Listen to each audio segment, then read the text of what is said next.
Hey guys, in this video I'll show you how to get a flight simulator on Google Earth. So to get a flight simulator, very easy and simple, first you need to download Google Earth Pro on your computer. The flight simulator is only available, by the way, on the desktop application. Okay, go here and download it. And then what you need to do, guys, is set your flight course. This is optional, but if you have a specific route in mind, you can mark it on your map. So it's easier to find and follow in the simulator. So you just go ahead and click and drag the map to find the general area, click on the tools, okay, at the top and select ruler, then click the path tab, okay, then click the map to assign a start point, and then drag your mouse to the end point. Once you have done dragging your mouse to the end point, click on save, enter your name, and then go ahead and select OK. Now you open up the flight simulator. Okay, you can click the tools in the top toolbar and select enter flight simulator, or you can also use the keyboard shortcuts Control plus Alt plus A. Okay, and a new window will pop up such as this, and you just need to establish your simulator settings here.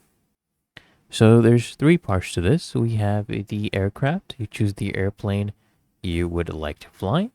The SR-22 is a slower airplane, easier for beginners, while the F-16 is for more intermediate to expert users. And then you can do a start position. So if you set a destination in the second step, you can select a current view.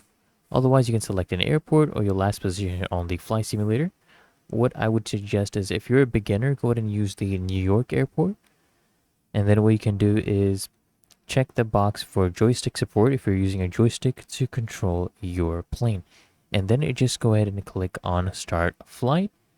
Okay, this is at the bottom of the window, and you can also go ahead and click on view in the top toolbar to select the sidebar, or you can also press control plus alt plus B to open up the toolbar. It will help you navigate, and then you just find the HUD. Okay, on your screen you should see the screen overlay with the different lines, numbers, and words. This is your HUD. Basically, just familiarize yourself with this, and then you can go ahead and control your plane, right?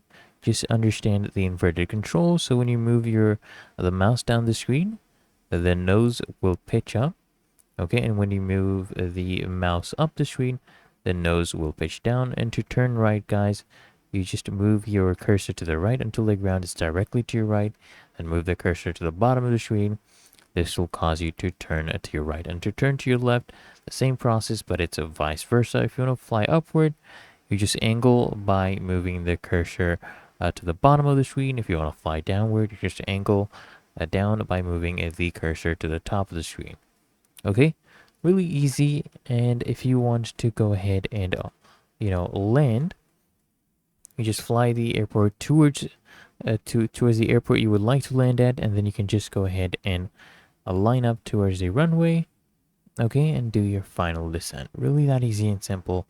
So I hope that this guide provided value to you, and if it did, consider smashing that like button as well as subscribing to frequently asked questions, and I'll see you in the next one.